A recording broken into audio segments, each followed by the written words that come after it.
Voltamos com o encontro com o Espiritismo, que deu problema novamente na internet. E nós ficamos aqui, que hoje é a continuidade do programa anterior, falando sobre a importância da humildade e que Jesus lavou os pés de Pedro e dos demais apóstolos para deixar a lição da simplicidade e da humildade de espírito.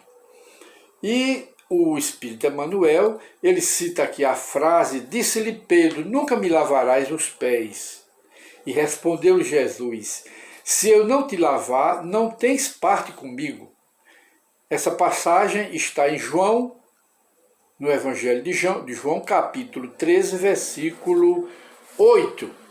Esse é o que nós estamos estudando hoje. É natural, diz aqui o Espírito Emmanuel, nos seus comentários sobre a humildade.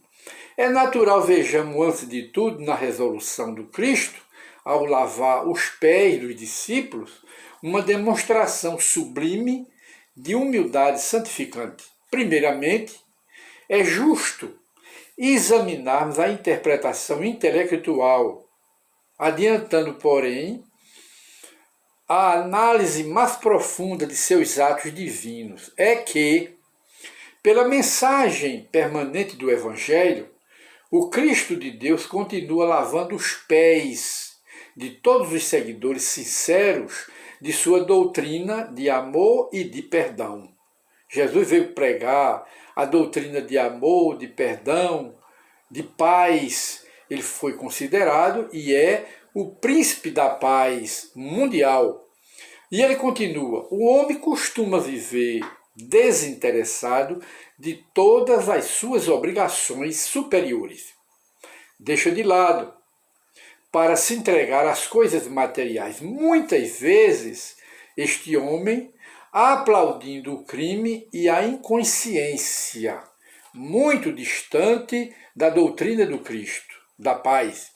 Todavia, ao contato de Jesus e de seus ensinamentos sublimes, sente o homem que pisará sobre novas bases, aprende nova doutrina para iluminar o seu interior, a sua alma, enquanto que suas apreciações fundamentais da existência são muito diversas.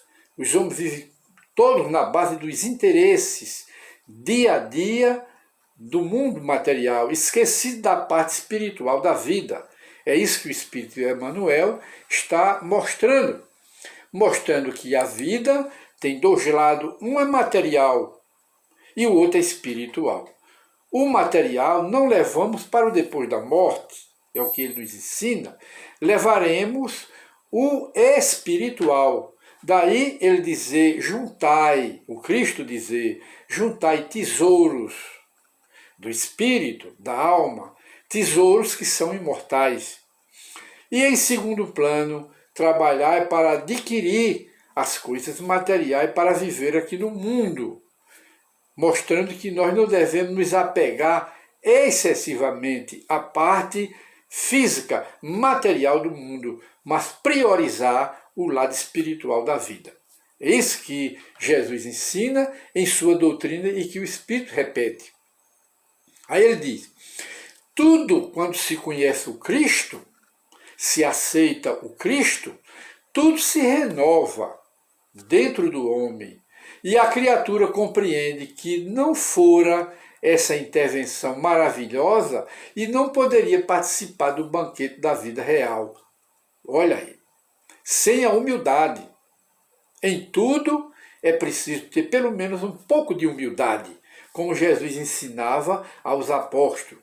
Então, como o apóstolo de Cafarnaum, Pedro, experimenta nova responsabilidade no caminho, naquela época, participando do grupo apostólico, Pedro, que era pescador, mas que fazia parte do apostolado de Jesus e era um dos trabalhadores muito desenvolvido, ele agora estava com outra compreensão.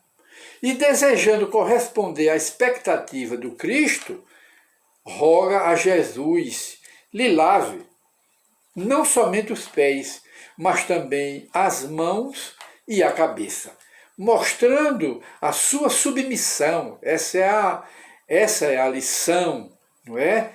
Da humildade, da simplicidade, que Pedro imediatamente obedeceu a Jesus, quando ele disse: nunca me lavarás os pés. Aí Jesus respondeu a ele: se eu não te lavar, não tens parte comigo.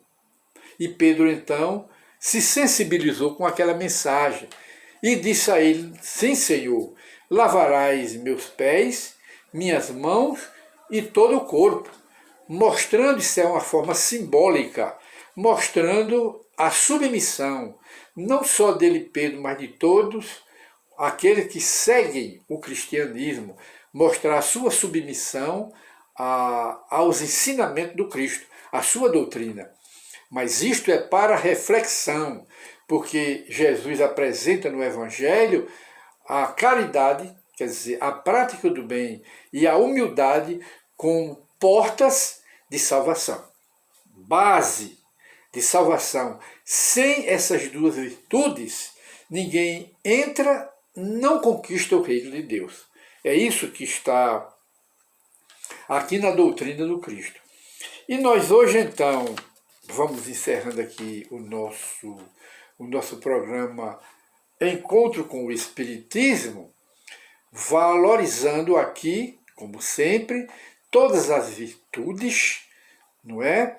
E também apresentando aqui, como o Espírito está dizendo, a base de tudo é a humildade e a caridade, porque a doutrina de Jesus ela é toda construída, edificada em cima da caridade e da humildade. Tanto que Allan Kardec, em O Evangelho segundo o Espiritismo, em um dos capítulos, ele diz: fora da caridade não há salvação.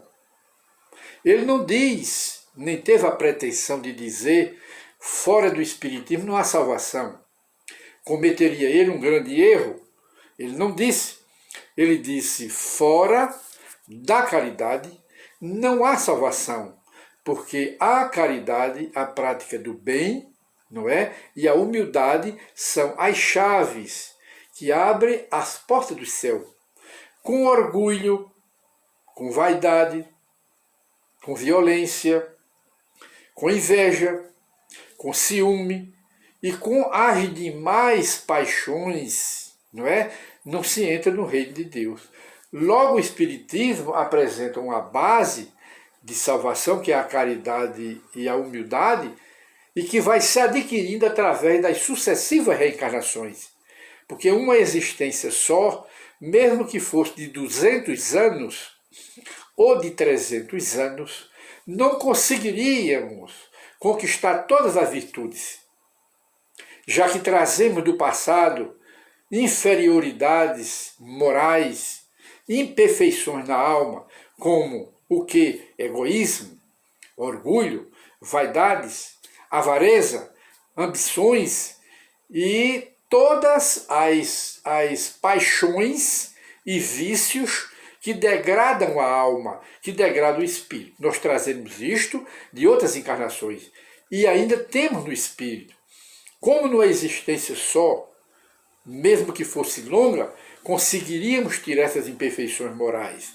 Logo, Deus criou o canal ou o departamento universal das reencarnações para os mundos corpóreos, para os mundos inferiores primitivos como é a Terra, mundo inferior, que está saindo dessa condição de mundo de expiações e provas, já está saindo, já começou, para mundo de regeneração.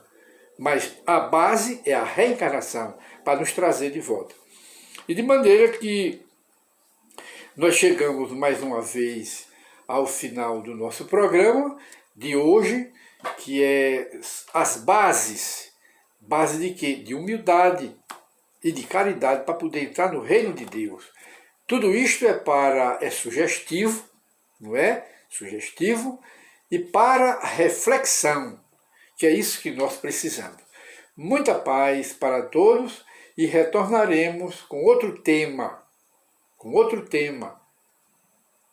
em outra oportunidade, encontro com o Espiritismo. Muita paz para todos.